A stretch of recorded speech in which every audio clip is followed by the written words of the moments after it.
And I remember I asked her, Tyra, like, I don't know what's going on with me. Like, why do I not know how to model anymore? She's like, well, maybe you're scared you're going to get voted off. And then just like, that's it. Everybody go. Everybody go. Everybody go. Everybody go. Everybody go. Everybody go. Everybody go.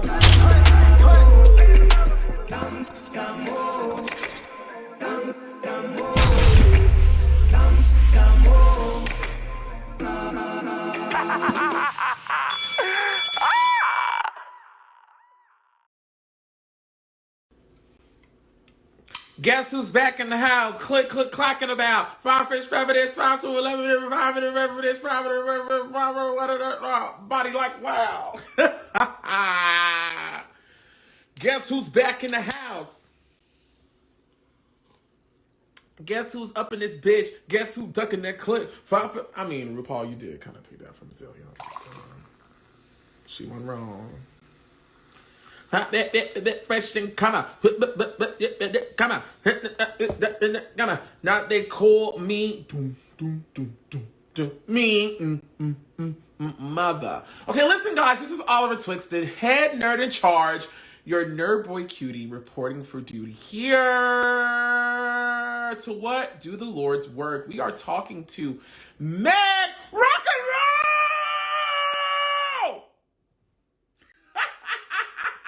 I bet I woke that ass up on the other side. We are talking to Megg from Cycle 7 of America's Next Top Model. Megg was one of my favorite people from Top Model.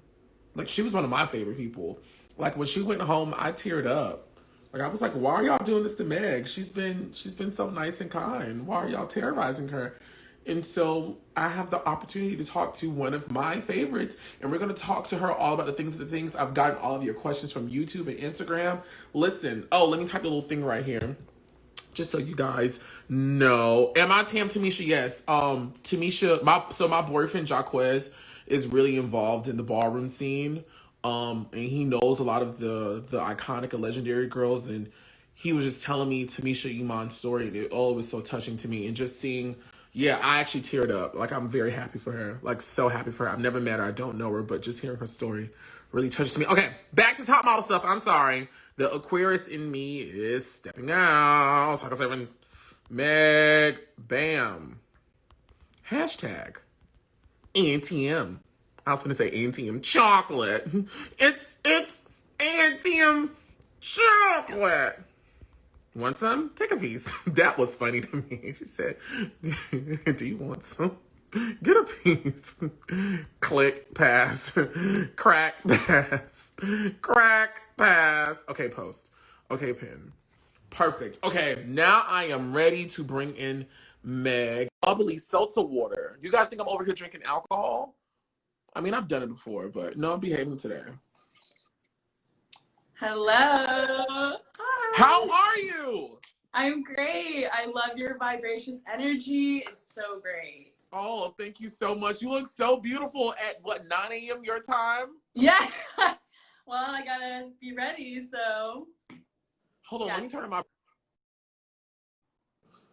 I'm sorry, I'm back. I just had to turn up the brightness because I just wanted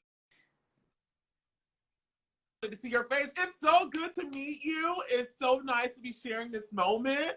Listen, like I said earlier, you were one of my favorites on your season, and I was so sad when you went home relatively what I thought to be early. So it's such a pleasure to me right now to be sharing this moment with you and talking to you live for the people to see about it. Yay. So nice to meet you as well. I'm so happy to be with you today. Did you like my, thank you. Did you like my rock and roll impersonation? Absolutely, because that was so me, especially then. I've calmed down a little bit, but yeah. Can you do it again for us? Yes. Rock and roll, baby! Yeah! Yes! That is such a way to just kick this thing off. Okay, here we go. I have my questions. Listen, girl, the fans and the people who watch this have been tearing me up in the comments. They're like, Oliver, You look too much down at your phone for the question, so I'm gonna try to limit how much I look down at my phone. But my phone is right here. Oh, LOL. My phone is right here with my questions, and we're gonna get this thing a going. It shall come up. It says retrieving, and here we go. Oh wait, go back. Sorry, anticlimactic. Wait, what's going on here? Okay. Oh crap. Oh crap. I sent the wrong questions. Okay. While I fix my shit, Meg, tell us what made you audition for America's Next Top Model. Oh my gosh. Well, I was 18 at the time. I started modeling when I was 16. And when the show came out, everyone was like, oh, you should go on this show. And I was like, I just remember I wasn't sure about it because it was just reality TV. And I was like, but I loved Tyra. So I was like, oh, maybe I should just try. And actually, a scouter found me on MySpace. This is when MySpace was a thing. And so already people were asking me. And then the fact that I got scouted too, it just was like, you know what? Let me just go for it. Worst case scenario, I don't get on. The best case, I do. So that's how it began for me, MySpace. And you were scouted. Yeah, someone had written me and was like, hey, do you want to audition?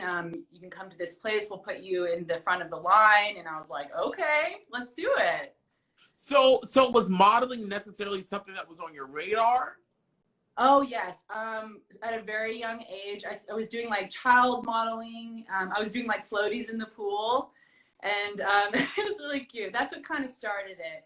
And then when I was 16, that's when I started doing it professionally, when I was signed with Elite. And my mom helped me. She was the one that took the very first pictures of me and sent them off to the agencies and got me started. That's amazing. You said you did floaty modeling. Well, you would have been great for the pool shoot in Spain later on that cycle, now wouldn't you? Dang it. I know. Too bad I didn't make it. It was snatched away. Dang it. Okay. Bookworm 1938.5 is asking, oh my God, rock and roll, Meg. What is your honest opinion on the model stereotypes as the theme for your first photo shoot? How it was handled and the message that it could have potentially sent? That's a really great question because there's so many different stereotypes of models. You know, the ones that are, you know, I was the drug addicted alcoholic model. I was like, okay. And then, you know, there was the bitchy ones. You know, I think models are seen as people, like, as people that, how do I explain this? That almost could be bitchy, but that's just so untrue. We're just as hard workers too. Like, we're also in the grime as well as we are in the spotlight as well. So, I mean, especially with my drug addicted model, I know that that's out there, but there's also a lot of girls that are clean and sober and have really successful careers. You don't need to go down all these negative routes to make it to the top. Like, you could still be a really good person and keep your side of the street clean. So, yeah. Did I answer it? No, you did. No, you definitely did. That was beautiful. Do you feel as producers and creative directors who handle that shoot, do you think they presented it well to the audience to where it didn't send a bad message to the viewer? Gosh, it was such a different time back then. I think the message to the viewer wasn't saying that, hey, this is like how models are, but more so this is like how it can be. And I think if anything, it shows the challenges that maybe people go through, like in the entertainment business, you know, where we're like, you know, the one throwing the phone, you know, like all of these things that just goes on, but it's not the end all. So I don't think that it was a bad message at all. Someone wants to know, did you pursue your career as a model musician? Do I? Did you? And do you? Oh, I definitely did. It was so crazy. I mean, after the show, I had moved to New York, and that's where I was really doing more modeling stuff, high fashion stuff. And then from there, I went to Berlin, and then I got into a 2-piece band there, and I traveled all over Europe, and that was a lot of fun. And I was doing modeling in Europe as well. That also got me to Korea and like different places around the world. And Yeah, so I definitely pursued it, and I feel like I had a very successful career in music too, in art, because I'm an artist as well as a model. So yes, and still am. Yes. Yes, ma'am. Listen, I'm gonna ask you more about just during that little time frame of you leaving Top Model and how you began your career. But I thought it appropriate. I found it appropriate to ask that question earlier, just so people watching can just know that there was light at the end of the tunnel on this whole situation, because the questions are going to get a little yeah with you, because people do feel strongly about you. So I just wanted to inject that positivity in just a little bit early. Great, thank you. So listen, I want to know, how did you feel about makeovers? A lot of questions about you and your makeover, your thoughts of your makeover, and your reactions to all of the many meltdowns going on around you at that damn salon. Oh my gosh. Well, when they offer you the makeover, it's so exciting because we want to transform and we want to be transformed, you know? And for me, when they gave me my makeover, I was really excited about it at the time, but I didn't know how to maintain 6 weaves in my hair. So that became really, it was like hell for me towards the end, having all that hair. And I also feel like with my makeover, I have my face is like a smaller frame. So it's better if I have hair brought up into my face. So it's like the face is showing and not hidden behind all this hair. It's cute for maybe a couple days and maybe a couple shoots, but not the end all of like my entire model look. And as far as the meltdowns, I mean, everyone's freaking out and it's like, just hair. It's going to grow back. It's going to change colors. There's a lot of things, especially when you're modeling.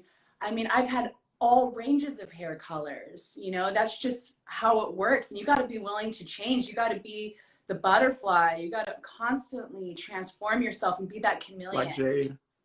Yeah, Jade. She really, once they took it up.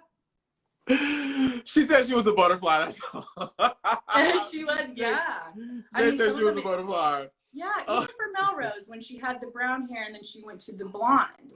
I mean, she threw such a fit. But you know what? It did some good favors for her, too, because she had those beautiful blue eyes that were coming out. You know, and it just, I don't know, I feel like a lot of them worked and a lot of them didn't work. Yikes. I was referring to Jade, the cycle before you, Jade Cole, the undiscovered supermodel of the world, who called herself a biracial butterfly. But talking about Jade and your cycle, how was it watching her like freaking ball lose her mind as they were chopping her tresses away? Yeah, I mean, it's hard. I feel like a lot of people don't understand what it's like to have short hair, like as a woman. It's actually like a really powerful strength, beautiful thing, you know, especially like since she kind of has like this masculinity to her as well. Like, why wouldn't you want to look like both sexes? Like, I just think that's just so amazing. She can play both parts, but still be this beautiful, strong, powerful woman with that short hair. I love short hair. I've had short hair for years until like now. So. Dope. I want to go back to audition week. How was it posing nude for that entry photo shoot that you guys had to do in order to get into the house? Wow, that was great. I love stuff like that. Like, it was so nerve-wracking, and a lot of people were freaking out about it. Like, a lot of people were just like in tears, like, my father can't see this. And I was just like, you know, this is all part of it, baby. Like, when you're a model, like, you're naked, you have like the clothes on, like, you're constantly. And one of the things that helped me actually be a better model was modeling nude. Because then I really got to know my body and those angles, and I just really got to like trust myself. And then when you put the clothes on, the clothes don't take over me. I take over the clothes, all because damn right. So I'm for it. So that was really fun when that was happening on the show. I was very excited for it. Yes. Now I want to know what challenges, if any, did you have when you finally left Top Model and started your own career with using photos from Top Model? Because a lot of girls have come in here and said they couldn't use any of their photos from Top Model because designers and agencies didn't take them serious. Was that the same case with you? Yes, actually, I completely took them out of my book, as well as this is my opinion. I know maybe the producers have something different to say, but I felt like those weren't the best chosen photos of myself. So I also, like, I already had so many other really great photos that showed off my best attributes, and that showed that I was on a TV show, which is great. What a great platform. But at the same time, like, for me to go in New York City and show these people, like, they're like, well, what's this? What's this noise? You know, they want to see you. They don't want, yeah. So I couldn't really use it, the photos. But, you know, things have changed. Now they're more accepted, but then it wasn't as accepted at that time. So, you know, I'm curious to know, if you can take the time and explain to me, what exactly do you guys mean when you say, like, you couldn't use the photos because of the content versus photos that you could use during a go-see or a meeting or an audition? Maybe because also the photos were very, they're for like a TV show. You know, you have like all this stuff around you, which shows that you can do like a lot of like maybe avant-garde or more like artsy stuff, or, you know, but it didn't, for me, at least in the pictures that I got, because I only had a couple, I didn't have the whole season of pictures, which I think if you have the whole season, you have more variation to choose from. But for myself, in the pictures I had, it was just a lot of stuff going on. Even that hair shoot, I mean, there's hair all around me, and it's like, when I'm in New York, I don't want them to see all of that. I want them to see me as a model, because they're hiring me and I'm supposed to be a canvas. So when they see all this stuff, it's like they're flipping through the book so fast. When they see that, it's just like a mess. Versus when they flip and they see you like clean, slick back, and your body and your shape and all that, it's different, you know? Gotcha. Thank you for that. Thank you. Tell us about your experience during that wobbly plank runway photo shoot. Oh my gosh, that is so iconic. That is crazy. That was frightening. Especially, I'm sorry, I started coughing because I'm like remembering. No, you're okay. But that was really crazy because I had shoes that were like a very tiny stiletto, and the planks were literal planks, you know, so they even had the little groove in the middle between each plank. So you have to watch out their heel couldn't even, you know, doesn't get stuck in that part either. But I just remember being like, just fucking go for it. If you fall, it doesn't matter. Just go for it. But of course, like Tyra said, my mouth was like that because I was so focused on just like standing up straight and not falling into the pool. So it was good. I don't know if you've had the chance, to watch my other lives I've done with your cycle castmates, Eugenia and Anshul. I think Eugenia does the best. She was like, this is her real life body in real life danger, and I don't know why up until that moment I didn't realize how terrifying and scary and dangerous that is until she started speaking about it. But you girls were in skinny high heels in these tight corseted restricted dresses. Yeah, around your legs too. Yes, walking on planks in the water on a national TV show. I know. You know, that is pretty serious. If you fall, you could hit your head. And then also with Eugenia, she really hurt her knee, I remember, on that. Like, she was like bleeding. We're like, she still has a scar. She still has a scar to this day. Oh my gosh. She's a rock star, though. I'm so proud of her in her career today, even. Shout out to Eugenia. Okay, I have a question for you. What was the Austin runway show that you, AJ, and Carrie D participated in, like? The one with Dennis Quaid? Oh my God, that was so much fun because we got to break away from the house. And AJ and Carrie D were my fucking girls in the house. Like, we were so tight. Like, they were like my besties. So for us to get away from the house and have this experience on the show together and go to Texas, we got to meet Dennis Quaid, who we think is so hot. And we were just like, yeah. And it was just fun because we didn't have that competition pressure. It was like a real job. So we were like, you know, we were just in it. We're like, we know how to do this. We got this. And we had each other. So it was so great.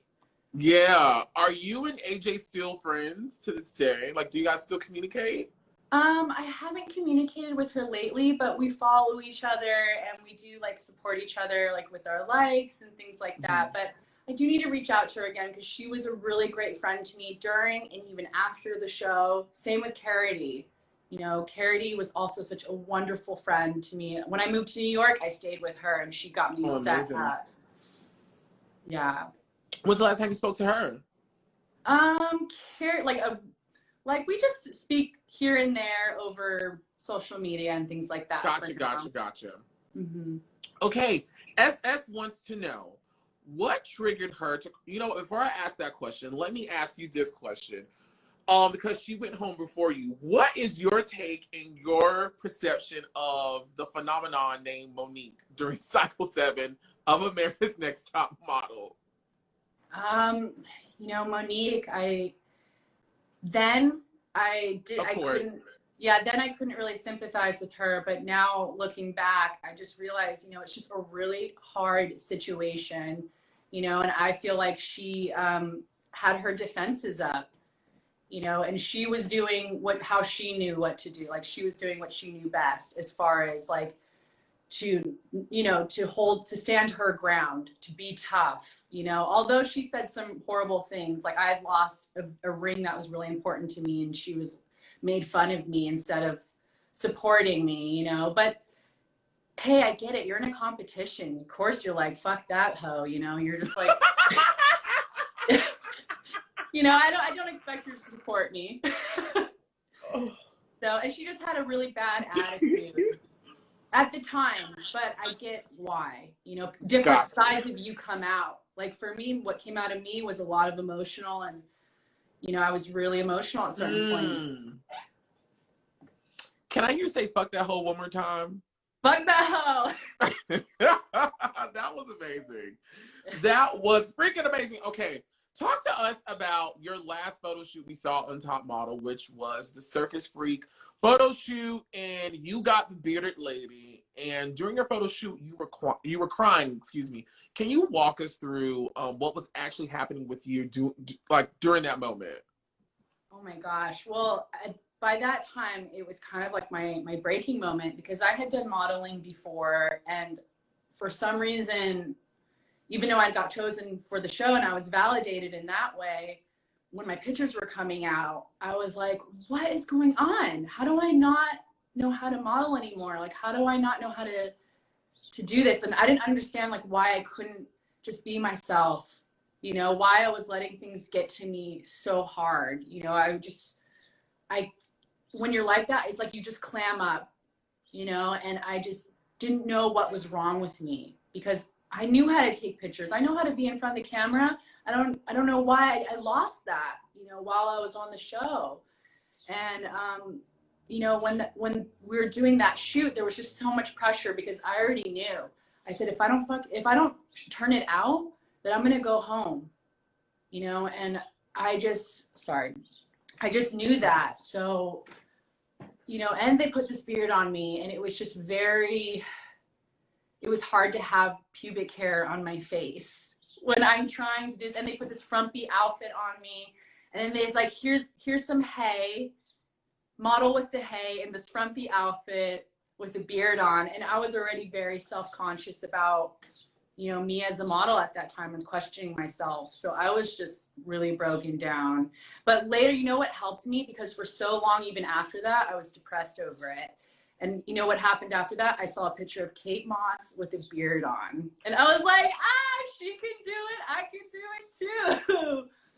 But, it was hard at the time. I just remember being like, I don't know what's wrong with me, Do you think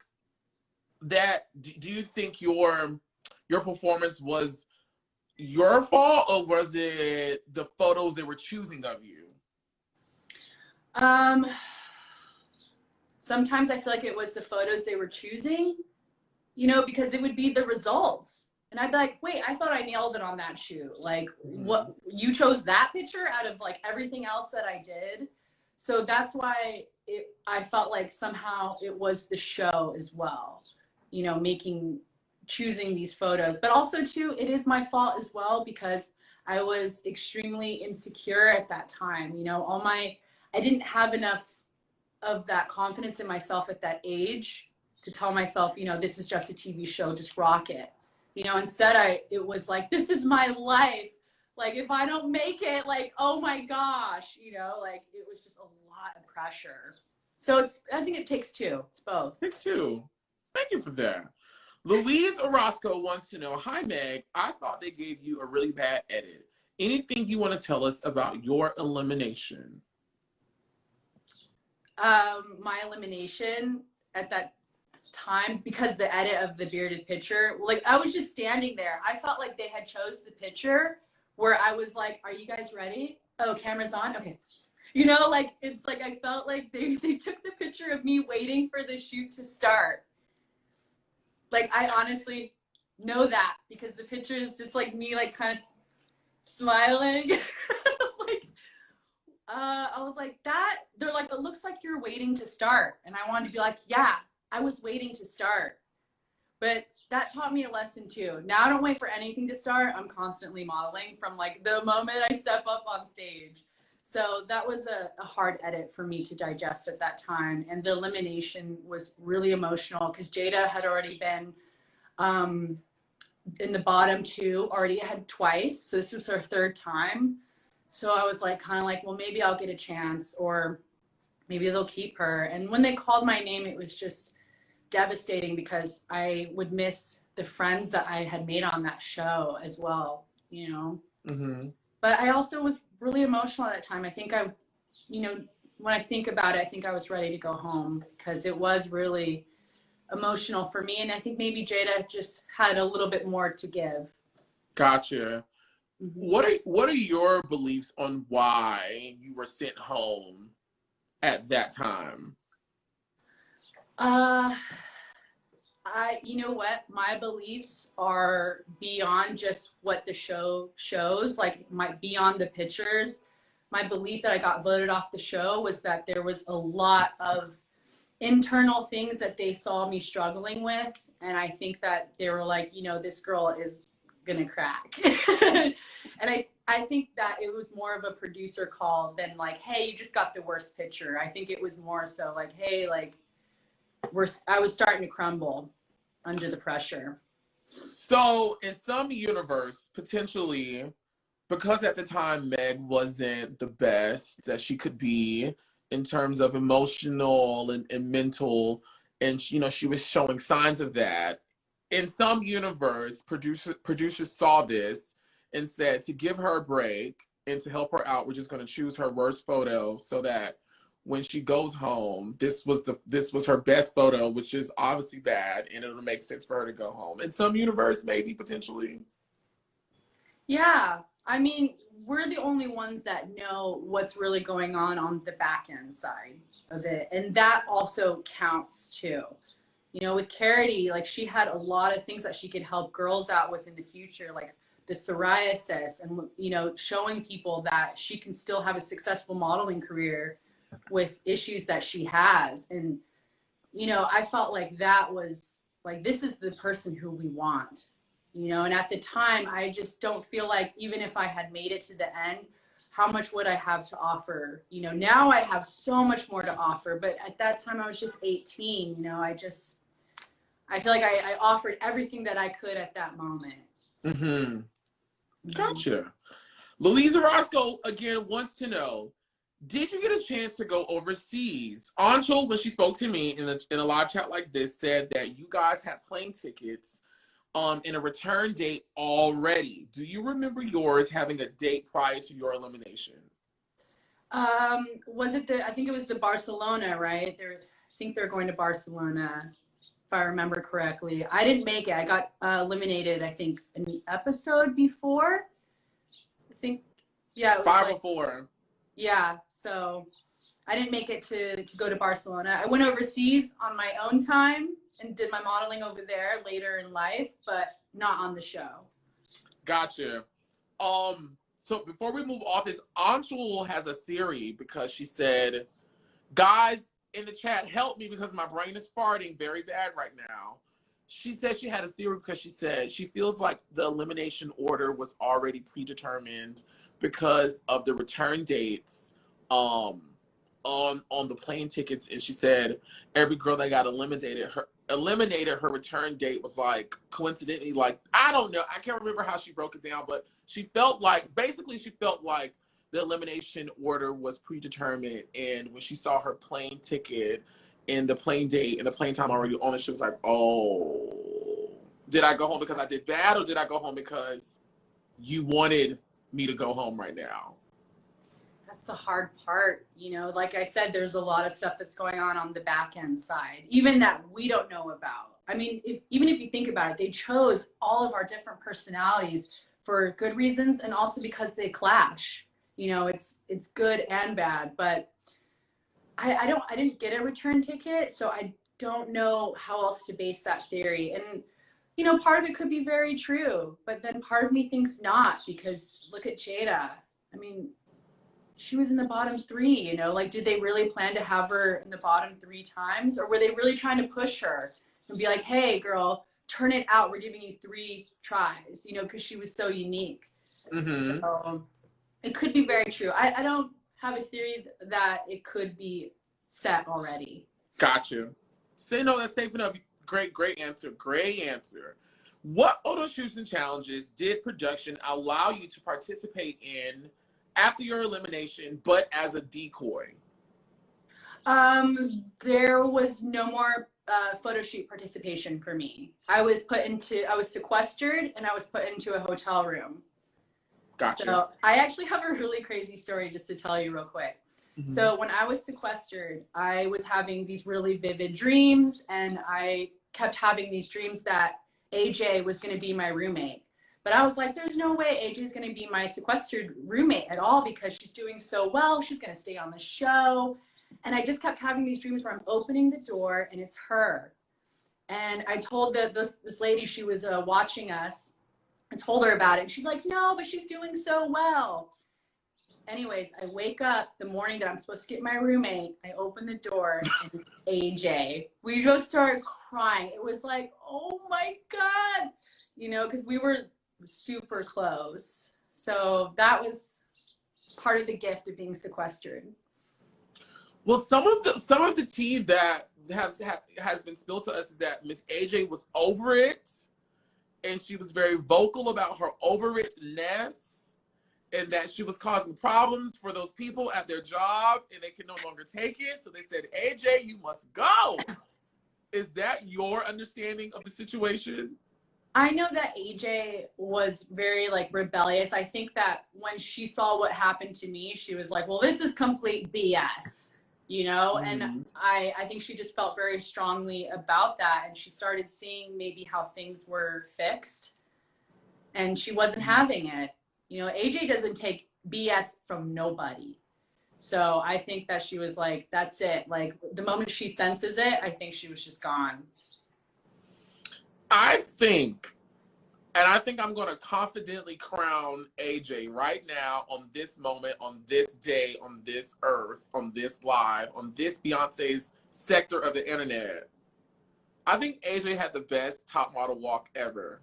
Oh my God, hands down. Even still to this day, I still think she's such a strong walk. Badass. Yeah, I said it. I remember watching that bitch with the mask on walk down those cobblestones and that straight line, and I was gagged. I said, yes. Yeah, what? She just like follows. The do right now. Yeah, and she just follows her legs. Her legs literally like just go right in front of the other. Oh, okay. Moving on.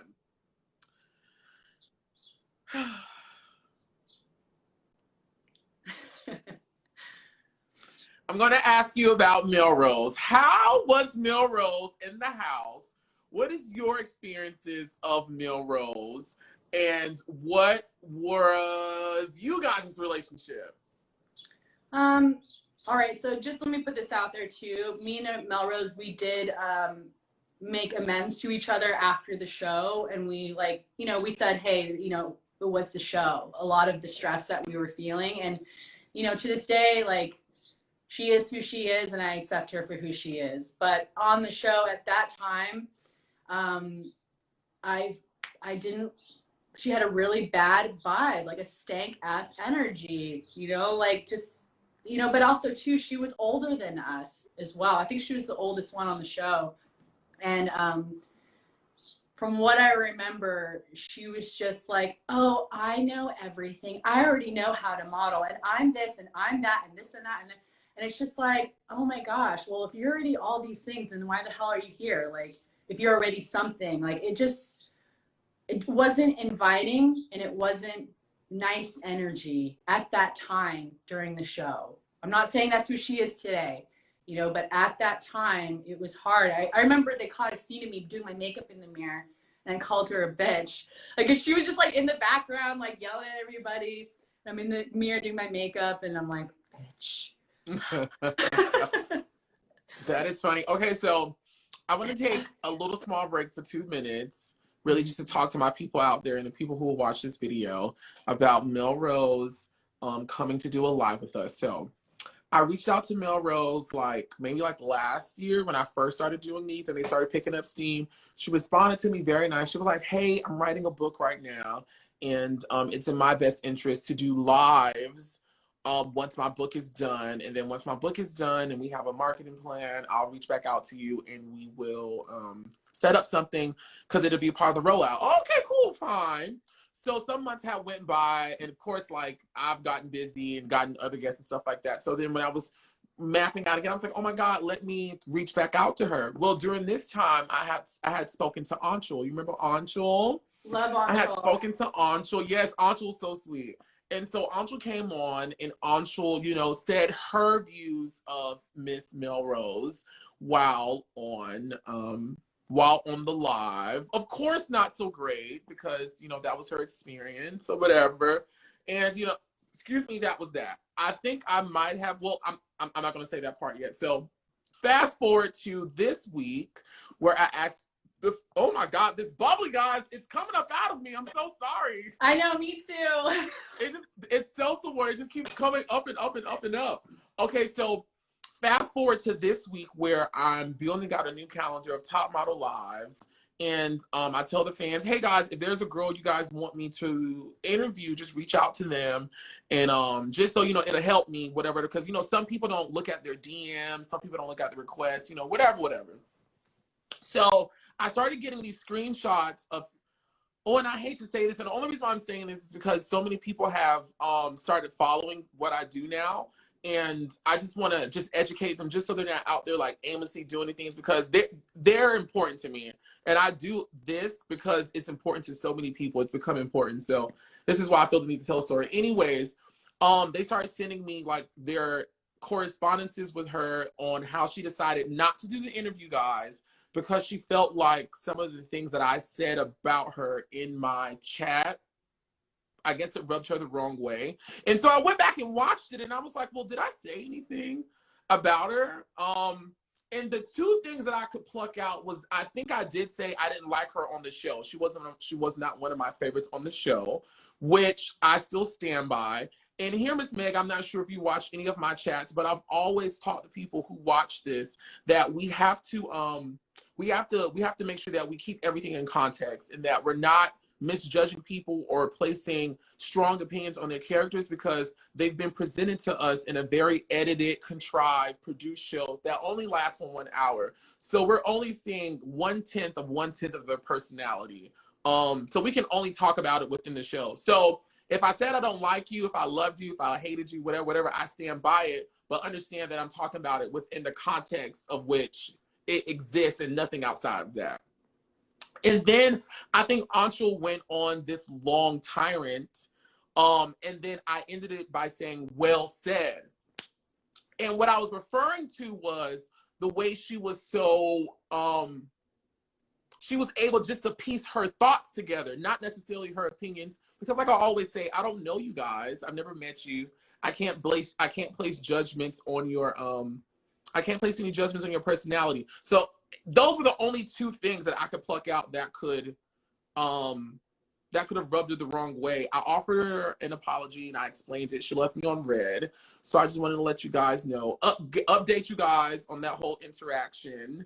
And when she's ready, if she's ever ready, this safe space that we've been able to create over here where people can come say whatever they want to say, however they want to say it, defend themselves, explain themselves, reveal themselves, uphold themselves, whatever it is, we accept it all. We love you guys over here at ANTM to Exclusive, and the door is always open.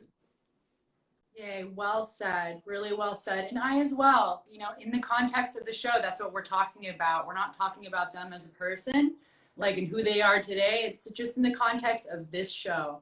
So thank you for that. No, thank you. Thank you, thank you, thank you. I just, again, I wouldn't have said it. The only reason why I felt necessary to say all that is because she had been corresponding with like fans and like sending these long paragraphs. And again, these people that watch this, I mean, it's the truth. And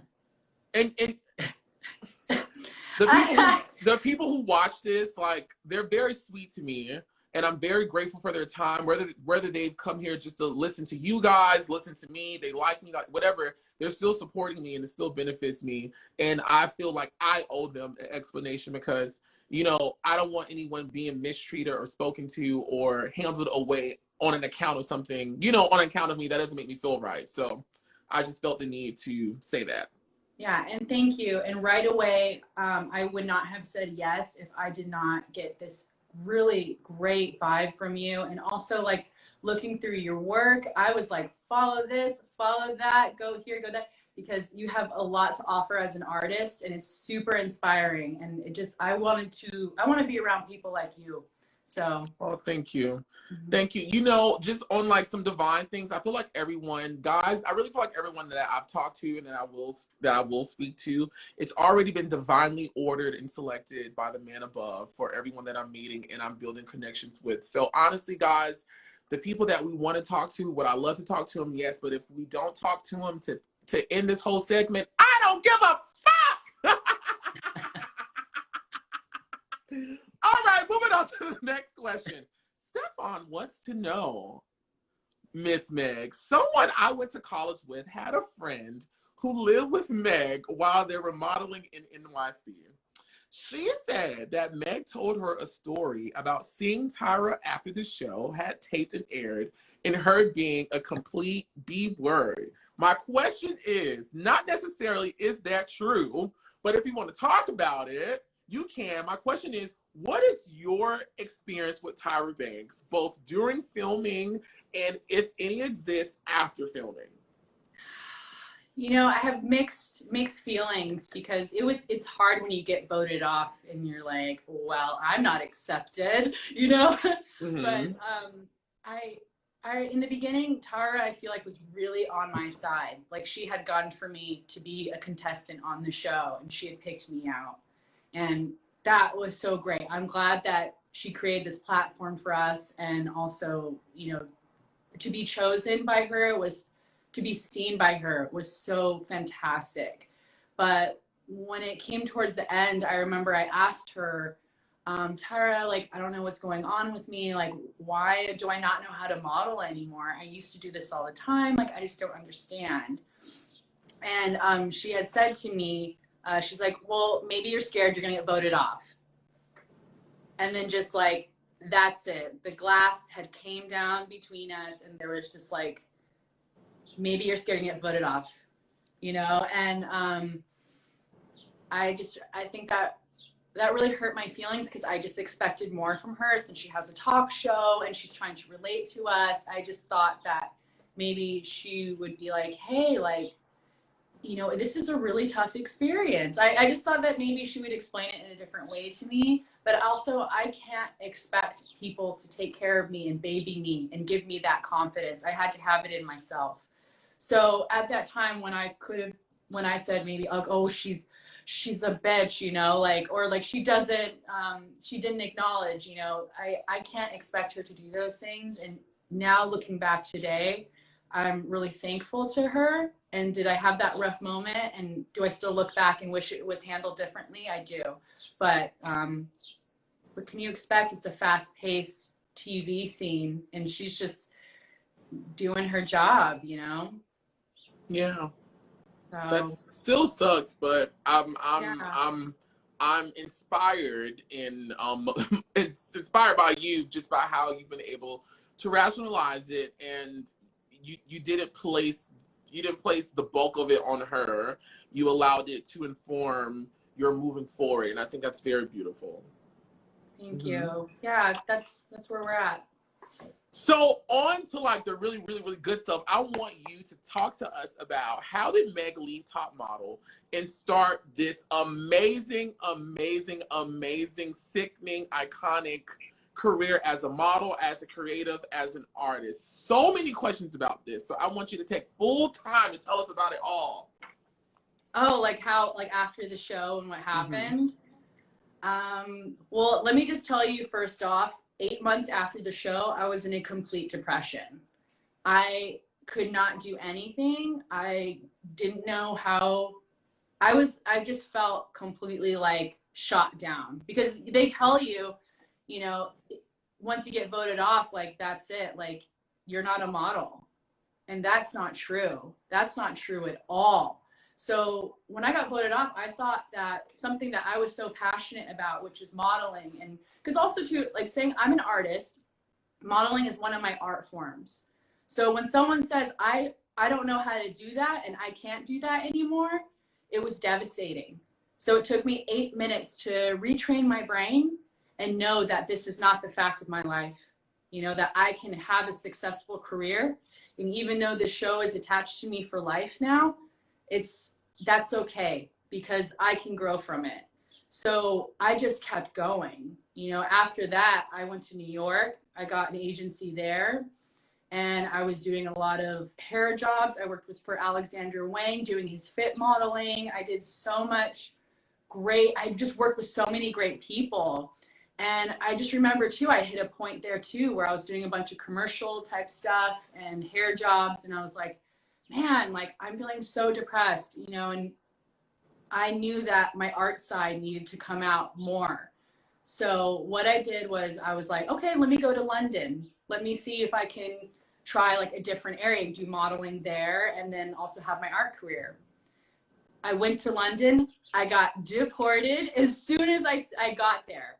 As soon as I got there. So the door was slammed in my face, and that hadn't happened to me since Top Model. So I was also like devastated. I was like, how could I fly like all this way and get deported? They sent me right back to New York. And not only that, but when they sent me back, the zipper of my suitcase was open where my underwear was, and all my underwear was hanging out. I thought it was like a sick joke. I was like, oh my God, someone's playing this prank on me. This is insane. But then I don't know what happened.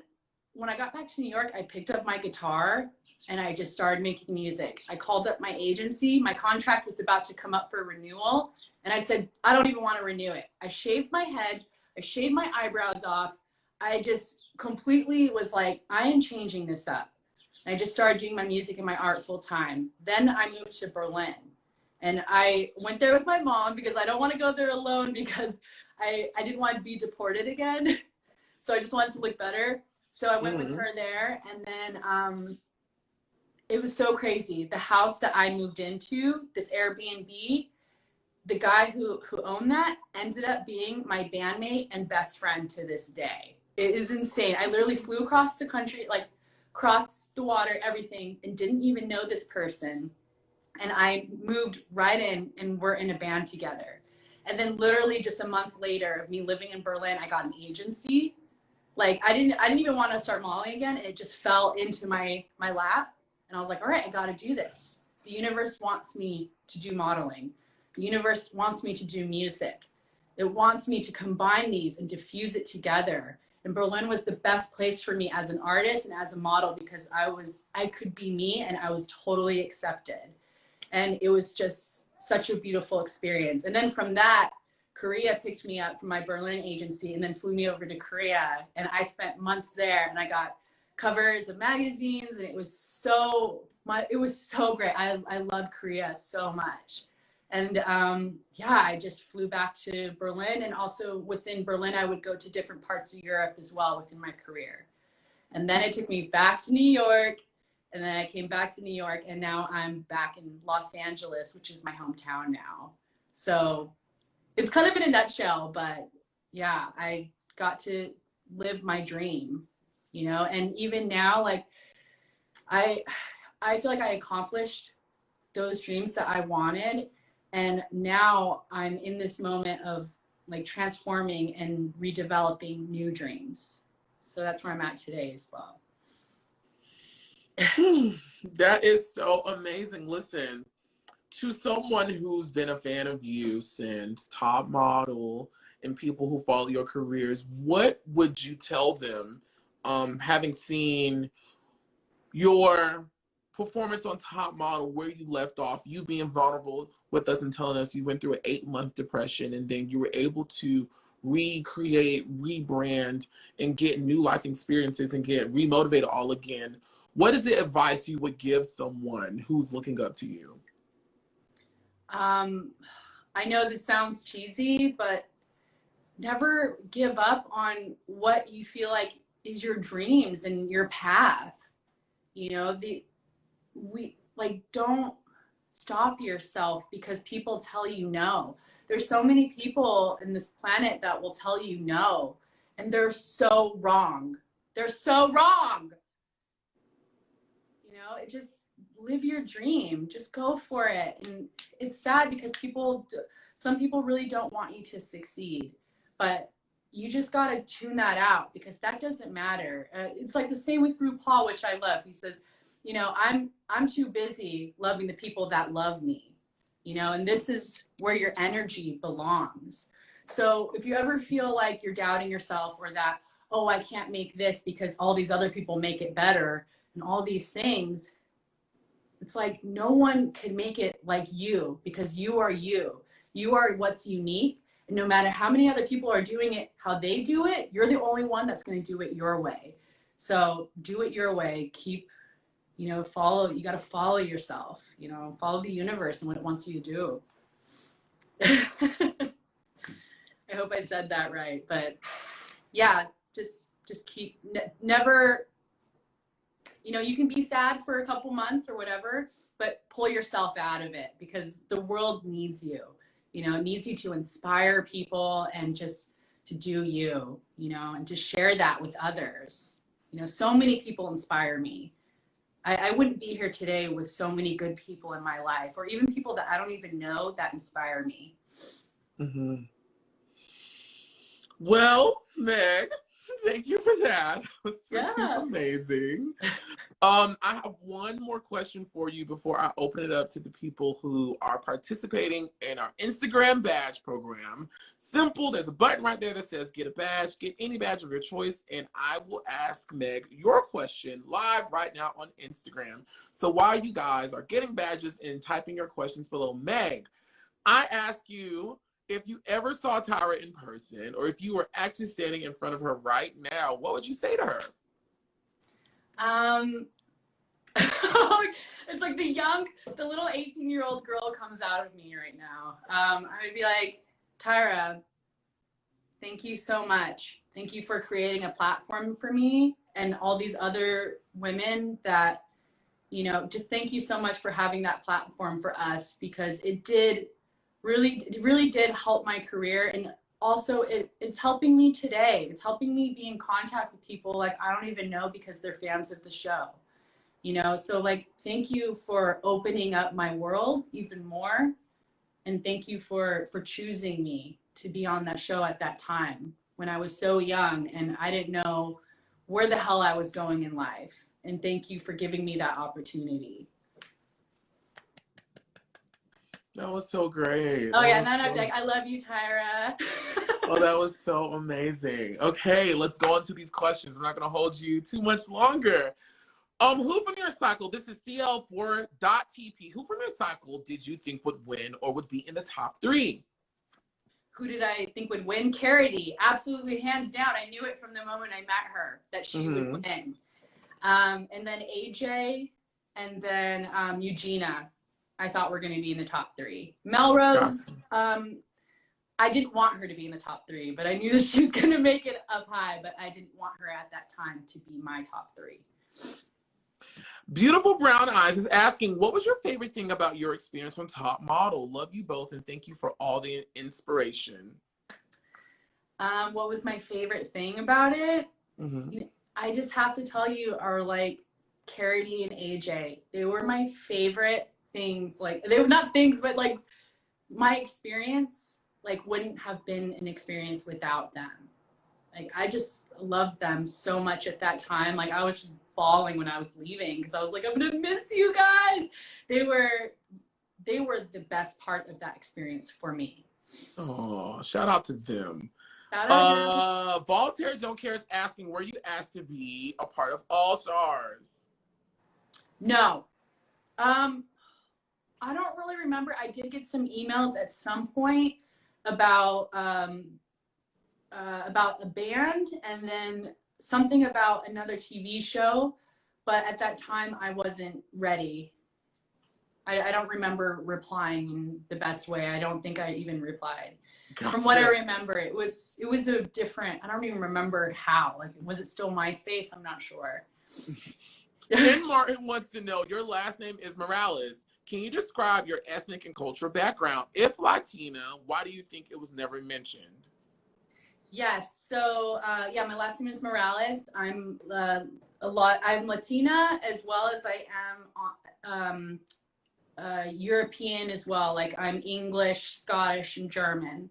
Mm-hmm. So, but I'm probably 50% Latina, and then the other half is the white European. Mm-hmm. Which one of your parents has that background? Mama knows. Your mom. So is she a fully realized Latina woman, like Spanish and all, like Spanish speaking and all that, or that's just a part of her makeup? It's part of her makeup.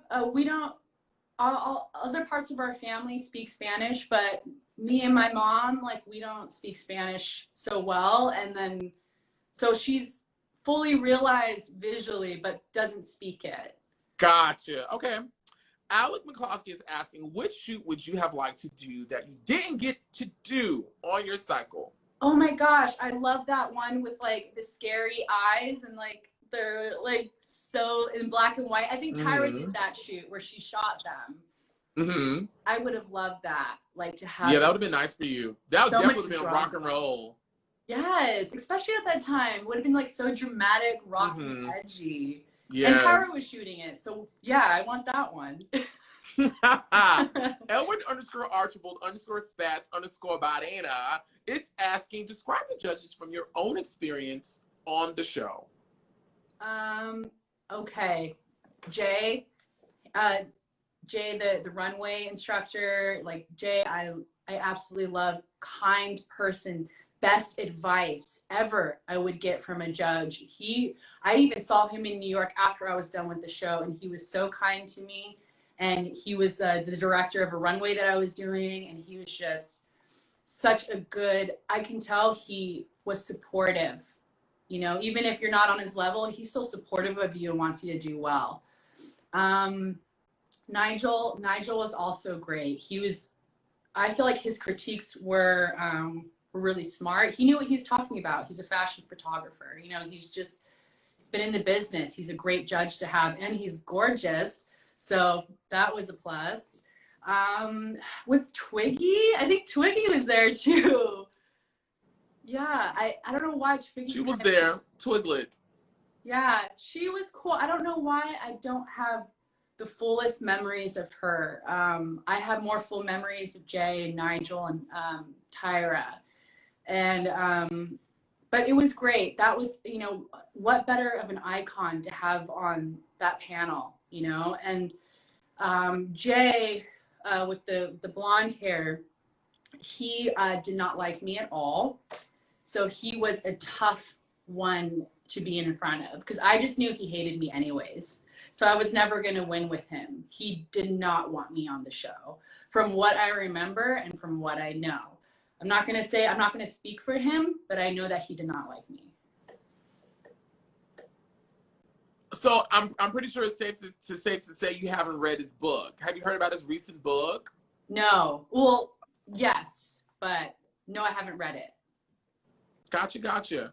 And then I think this will be the last question. CL14 TP's asking, do you have a favorite panel? Like from all the seasons? Or, you know, maybe from your season, like, were there any special judges, guest judges that came? Or let's broaden it up a bit, like anybody that you met who was outside of the standard panel of judges, and Mr. J that you met, like, oh my God, this is so cool meeting him. Besides the guy in Dallas, in Texas, like, oh my God, this is cool meeting him. This is pretty cool. Or not, maybe. Yeah, I think where my focus was definitely on Nigel, Jay, and Tyra. Like, those three for me were so huge. I felt like they were the most engaged in me, and they were my absolute favorite. Like, I felt like they had such great advice to offer, you know? So why not take it from the people that know best? So they were my favorite. Okay, and one last one. Raymond is asking, who do you like more? Oh my God.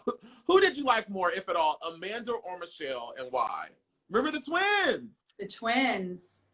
Oh my gosh. They were so sweet. Amanda or Michelle. Oh my God. I like love them both. I can't choose between them. They were both so different. I mean, even one of them came out on the show as well, and I'm really proud of her. That must have been so hard to do that on TV.